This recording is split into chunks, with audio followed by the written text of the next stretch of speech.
Assalamualaikum warahmatullahi wabarakatuh. Dekopinda Kota Cilegon menghadiri peluncuran kelembagaan 80.000 koperasi desa Kelurahan Merah Putih se-Indonesia.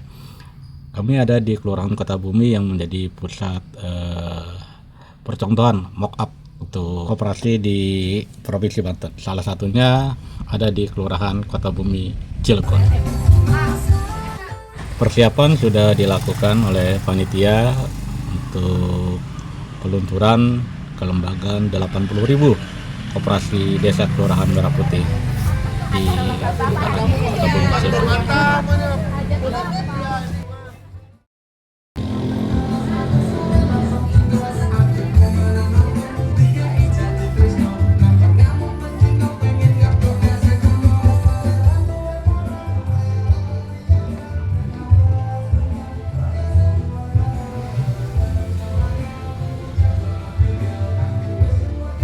Saya hormati pula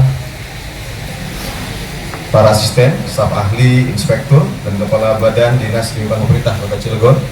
Yang saya hormati camat dan lurah sekota Cilegon. Yang saya hormati kepala sub Garnisun Cilegon. Yang saya hormati pimpinan perusahaan baik BUMN, BUMS maupun BUMD atau yang mewakili. Yang saya hormati ketua Dekopimda dan Gerakan Koperasi Cilegon. Yang saya hormati notaris pembuat akte koperasi NPAK dan juga seluruh tamu undangan yang mohon maaf belum bisa saya sebut satu persatu, insya Allah tidak mengurangi rasa hormat dan takdim saya. Bapak Ibu hadirin, pertama-tama sama-sama kita panjatkan puji syukur kehadirat Allah Subhanahu Wa Taala. Alhamdulillah atas nikmatnya kita semua bisa berkumpul dalam acara yang mulia, yang baik pada pagi hari ini. Salawat ma'asalam senantiasa kita curah limpahkan kepada junjungan Nabi besar kita Nabi Muhammad Sallallahu. Hadirin yang saya hormati, Merah Putih yang ada di Kota Cilegon, yang alhamdulillah agar seluruh koperasi Merah Putih Kota Cilegon minimal bisa 11-12 Pak, kelengkapannya agar manfaat untuk masyarakat Kota Cilegon. Tentunya kami apresiasi kepada kepala dinas dan jajaran semua dan juga seluruh pengurus koperasi Merah Putih yang telah bekerja keras berjuang. Alhamdulillah hari ini koperasi Merah Putih Kota Bumi bisa menjadi percontohan dan insya Allah manfaat untuk masyarakat Kota Cilegon. Bapak Ibu hadirin sekalian, insya Allah koperasi Merah Putih ini ke depan bisa menjadi sarana dalam rangka menentaskan apa yang menjadi kebutuhan di masyarakat. Karena 1 tahun terakhir, Bapak Ibu semua, saya sering melakukan survei. Dalam survei tersebut, salah satu persoalan utama di Kota Cilegon ini adalah perihal harga bahan pokok yang sadar, kita paham, kita bukan kota produsen, kita adalah bukan kota penghasil, kita adalah kota menstabilkan harga. Insya Allah ini pun menjadi sarana kita untuk bisa mengontrol harga pokok yang ada di Kota Cilegon. Tepuk tangan untuk kesuksesan semua. Dan tidak hanya itu Bapak Ibu, insya Allah kami pun dari pemerintah Kota Cilegon, kita sudah bicara dengan Pak Wakil, dengan Pak Kadis. Dalam rangka akselerasi, Bu, kita akan memberikan pinjaman uang untuk seluruh koperasi yang ada di Kota Cilegon, koperasi Merah Putih di Kota Cilegon, ya, dengan bunga 0% Pak, dengan bunga 0% ya, melalui Bank BPRS Kota Cilegon. Nah itulah gunanya Bank BUMD yang ada di Kota Cilegon untuk menjembatani apa yang menjadi kebutuhan di masyarakat.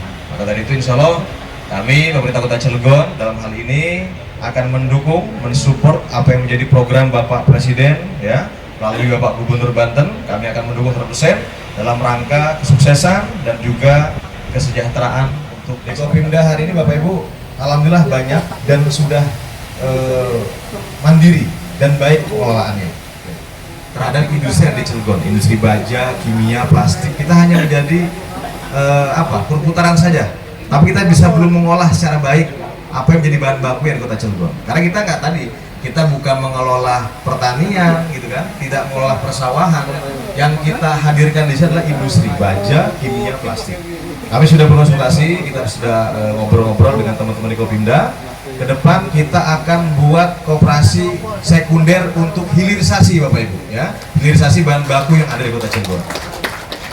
Agar apa yang diproduksi di Kota Cilegon ini tidak hanya lewat saja ya, kita ingin mengelola ya, kita ingin menciptakan supaya Dekopimda ini bisa hadir juga bisa membuat industri-industri rumahan ya dalam rangka mengurangi pengangguran. Insyaallah Bapak Ibu, kami atas nama pemerintah Kota Cilegon memohon doa dukungan atas segala kegiatan program yang akan kami lakukan ke depan. Tanpa dukungan doa dari Bapak Ibu semua itu mustahil. Maka dari itu kami mohon doa dukungan agar apa yang telah kami rencanakan, apa yang telah kami planningkan, senantiasa Allah berikan kemudahan dan kelancaran. Terima kasih, demikian dari kami. Kurang lebih saya mohon maaf. Wassalamualaikum warahmatullahi wabarakatuh. Bapak Ibu. Ada yang berbasis nelayan dan ada yang berbasis lain. Tapi intinya adalah kita ingin ekonomi desa, ekonomi rakyat yang paling bawah bergerak dengan cepat, memobilisasi kekuatan yang kita punya untuk menggerakkan seluruh ekonomi, dan ini akan ada suatu dampak yang sangat besar, keyakinan kami. Jadi kita sudah mengerti bahwa konsep koperasi adalah konsep orang yang lemah. Konsep koperasi adalah konsep untuk mereka yang lemah. Yang kuat tidak mau berurusan dengan koperasi. Yang kuat tidak mau menjadi anggota koperasi pun tidak mau.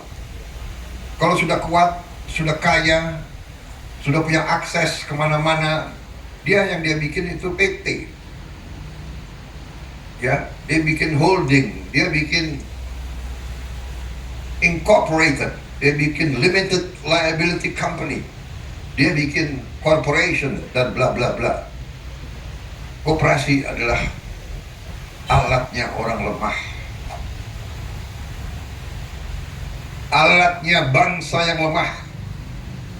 Tapi konsepnya sederhana, sama dengan konsep lidi. Satu lidi lemah, tidak kuat, tidak ada artinya satu lidi.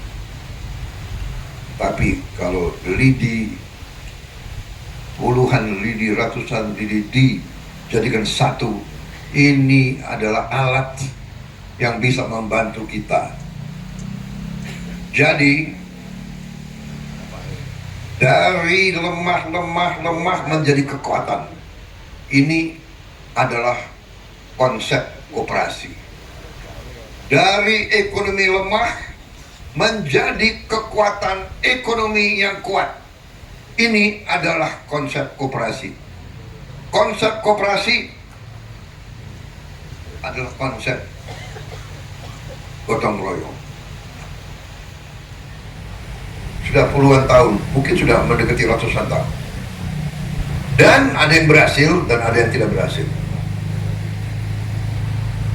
Gerakan-gerakan seperti ini tidak disukai oleh kapitalis besar. Pemodal besar tidak suka. Jadi dalam pengertian mereka, tidak semua tentunya ya, bahwa dianggap bisa saingan. Dan ada negara-negara tertentu di dunia yang memang tidak suka melihat ada negara baru, negara besar yang mau bangkit. Ini adalah masalah manusia, masalah geopolitik, masalah hegemoni. Bangsa-bangsa sudah ribuan tahun secara alamiah hasrat dorongannya adalah untuk hegemoni, untuk berkuasa, untuk berkuasa secara mutlak. Ini sejarah selalu dianggap sarana untuk berdaulat, sarana untuk kemerdekaan yang sejati. Karena saudara-saudara sekalian, saya ingin ingatkan, kemerdekaan bukan hanya lagu kebangsaan merah putih, DPR, MPR dan sebagainya, iya. Kemerdekaan sejati adalah kemerdekaan ekonomi.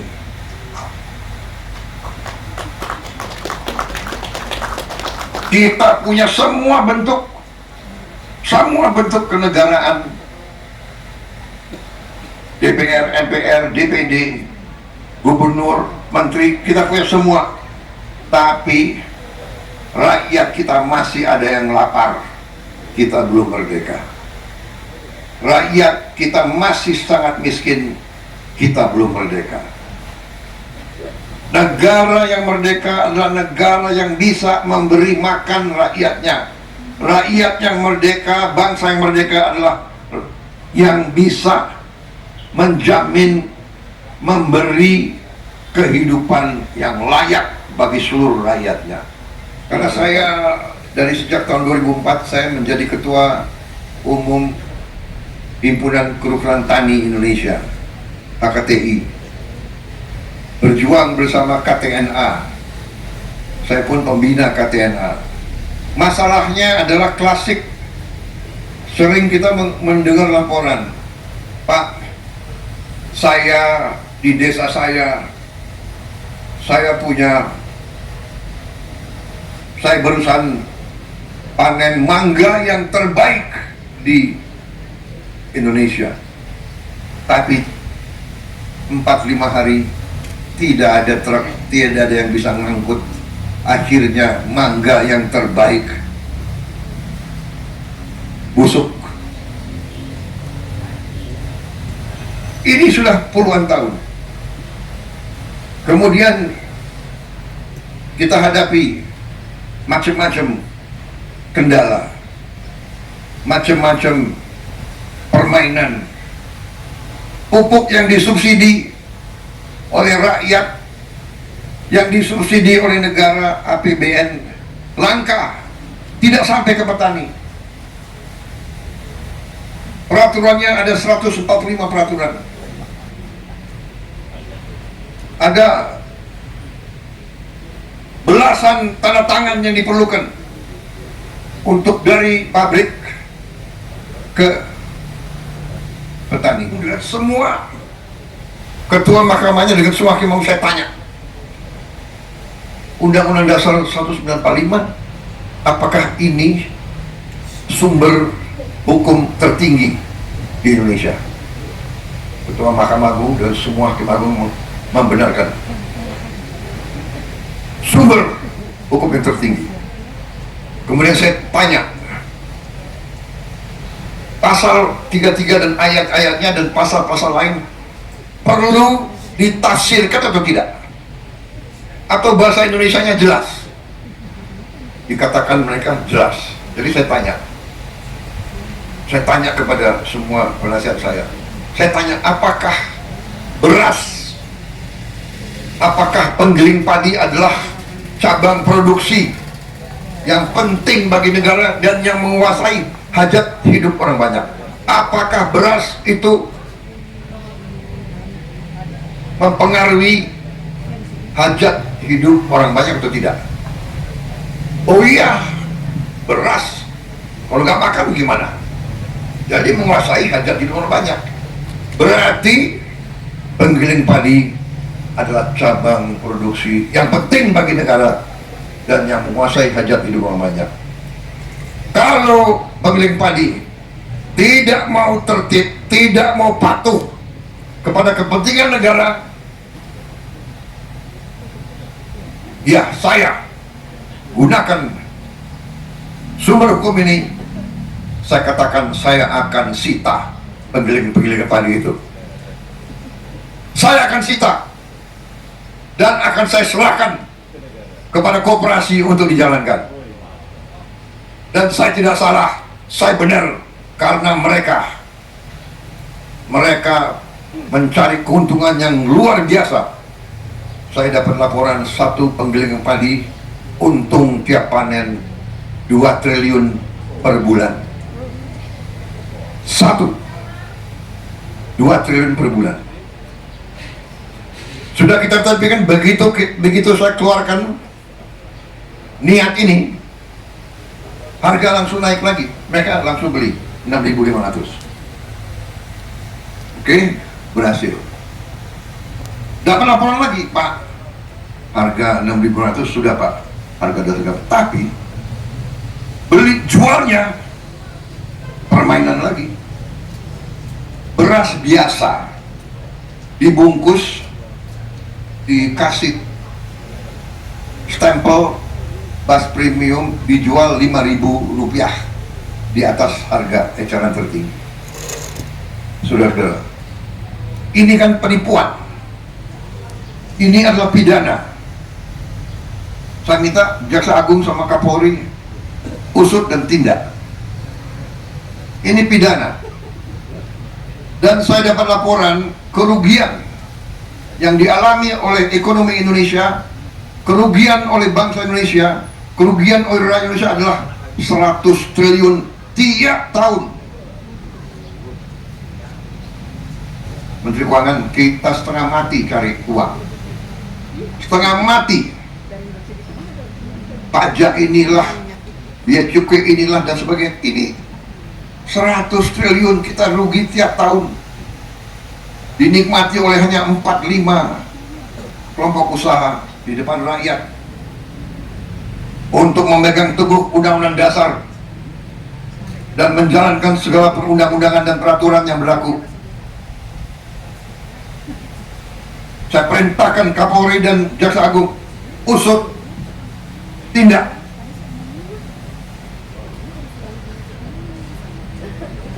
Kalau mereka kembalikan 100 triliun itu, oke. Kalau tidak, kita sita itu penggiling-penggiling padi yang brengsek gitu.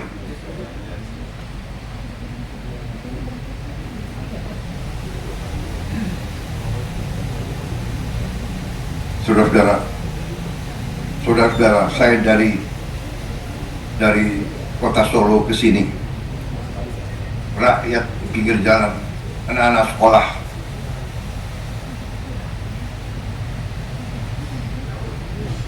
mereka teriak, "Pak, kami belum terima makan bergizi gratis.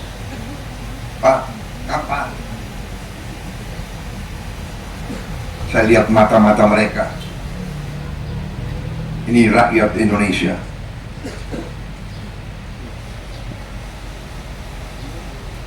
Saya tidak tega. Baru hari ini 6,7 juta yang dapat makan bergizi. Anak-anak teriak, kita gak mampu memberi lebih cepat karena ada peraturan, ada ketentuan dan sebagainya. Tapi insya Allah akhir tahun ini seluruh anak-anak Indonesia bisa dapat makan bergizi. Tapi yang ingin saya sampaikan adalah pengusaha-pengusaha yang serakah. Kita perlu pengusaha.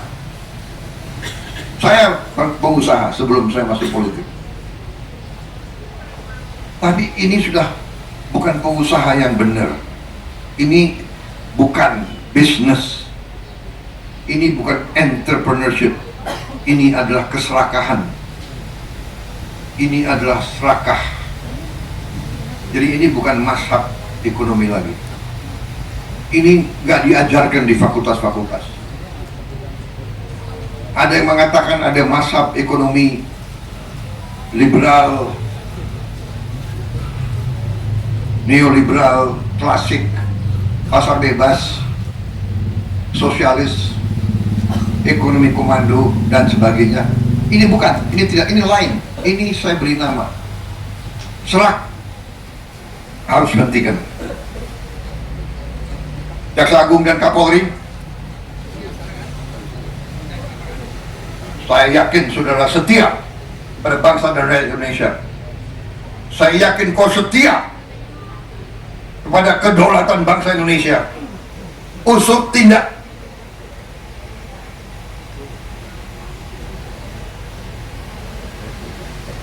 Kita tidak tahu berapa lama kita masih di bumi ini.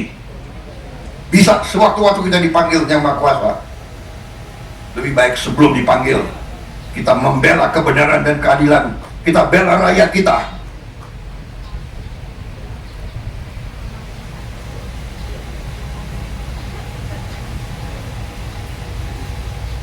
Kita akan berapa desa di Indonesia? Dapat laporan, Pak. 80 berapa? Mendagri? Berapa desa Mendagri? Berapa? 78.000. Dan kelurahan? Totalnya kelurahan dan desa berapa? 83.000. Oke, kita bikin koperasi di semua desa, di semua kelurahan Indonesia. Saya kumpulkan beberapa menteri, langsung kita putuskan, tunjuk Menko Pangan sebagai ketua Satgas, rencanakan. Saya tanya, bisa atau tidak? Bisa, Pak. Oh, bagus, itu jawaban yang saya suka.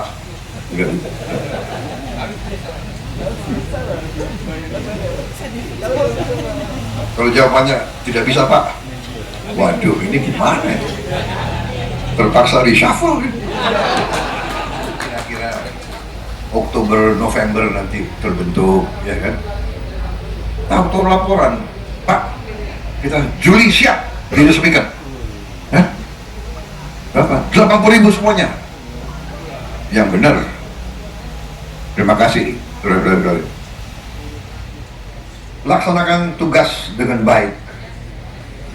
Buktikan propaganda bahwa koperasi tidak mungkin berhasil itu salah. Dulu ada plesetan. Dulu waktu Orde Baru juga dibentuk KUD, tapi akhirnya diplesetin.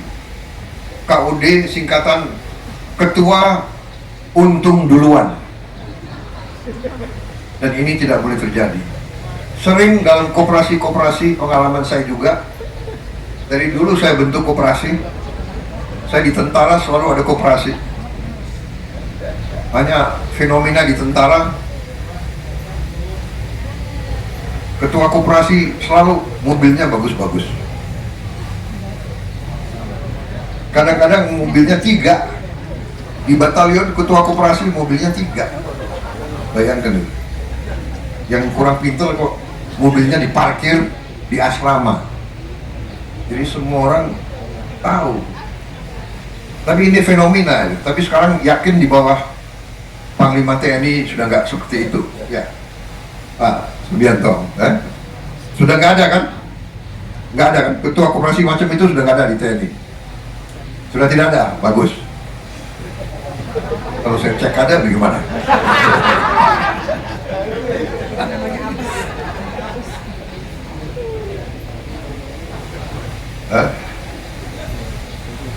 Baik, saya mau tutup. Saya mau cerita soal ketua koperasi, boleh? Penutup nih. Ini kejadian benar loh. Ini kejadian yang tidak boleh dicontoh ya. Jadi saya komandan batalion di Cilodong, Kostrad 38. Sudah sekian bulan saya komandan batalion. Saya belum pernah dapat laporan dari ketua koperasi. Jadi niat saya baik, saya ingin tahu gimana kondisi koperasi kita. Jadi tolong panggil ketua koperasi. Tok tok tok. Ketua koperasinya waktu itu seorang kapten. Tok tok tok gimana? Masuk, dia masuk. Dia bawa mak.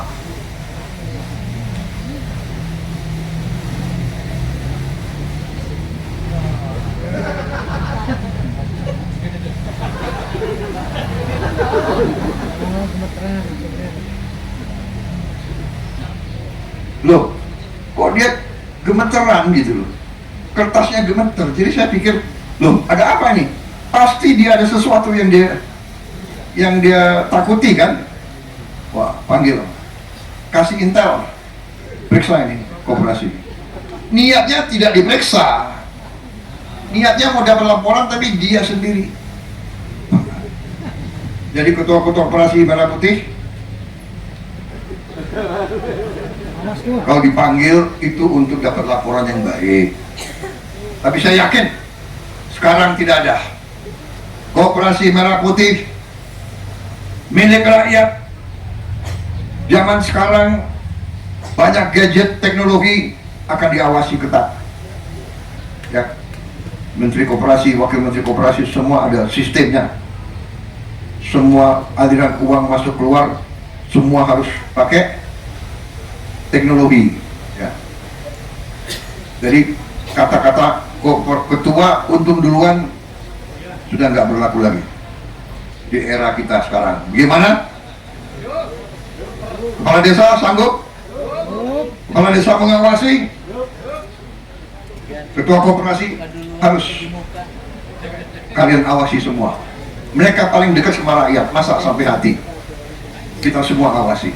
Saya percaya ini awal dari suatu gerakan besar. Dana yang selama ini diserap dari desa ke kota, kita balikan dari ibu kota ke provinsi ke desa. Kekuatan ekonomi sekarang berputar di kabupaten, kecamatan, dan di desa. Saudara-saudara, ini sasaran kita. Terima kasih hari ini saya berbesar hati, saya bangga. Terima kasih kehadiran saudara-saudara sekalian. Dan saya yakin akhir tahun ini kita akan nanti meninjau, mengecek secara fisik 80.000 gudang, 80.000 lebih cold storage, 80.000 lebih kali 6 gerai-gerai. Kita akan lihat obat-obat murah ada terjangkau oleh rakyat kita yang paling bawah. Terima kasih atas perhatian saudara-saudara. Minta maaf kalau sambutan saya kurang ilmiah. Tapi saya percaya bahwa niat kita semua adalah ingin Indonesia lebih baik, ingin Indonesia sejahtera, ingin Indonesia sungguh-sungguh merdeka, ingin Indonesia bangkit berdiri di atas kaki kita sendiri. Itu semboyan proklamator kita, pendiri bangsa kita, Bung Karno, yang saya katakan Bung Karno adalah milik seluruh rakyat Indonesia.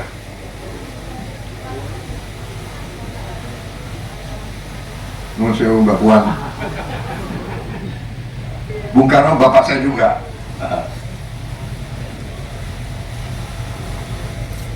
Mungkin kalau dipotong nih, yang tua marahin juga ya.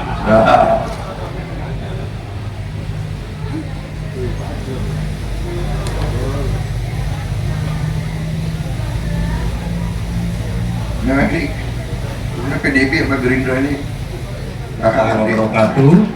Mohon berkenan mohon maaf, kami undang Prabowo Subianto, Presiden Republik Indonesia, meluncurkan kelembagaan 80.000 koperasi desa dan kelurahan Merah Putih. Terima kasih. Bismillahirrahmanirrahim.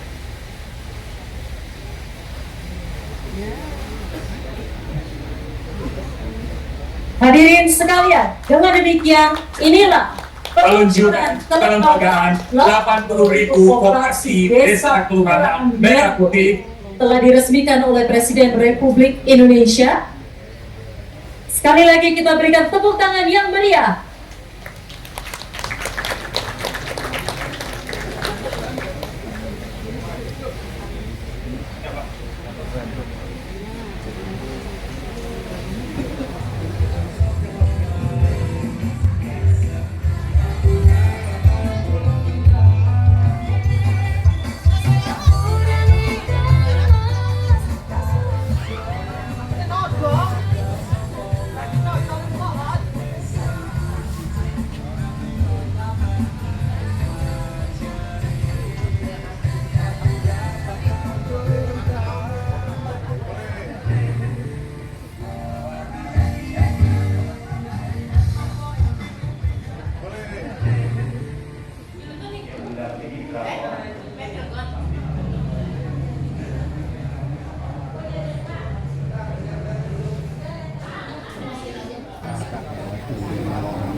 Demikianlah liputan Dekopinda Kota Cilegon menghadiri launching 80.000 kelembagaan Koperasi Desa Kelurahan Merah Putih bertempat di Kelurahan Kota Bumi, Cilegon. Jangan lupa untuk subscribe, like, share, dan komennya. Terima kasih. Salam bahagia, salam gerakan koperasi. Wassalamualaikum warahmatullahi wabarakatuh.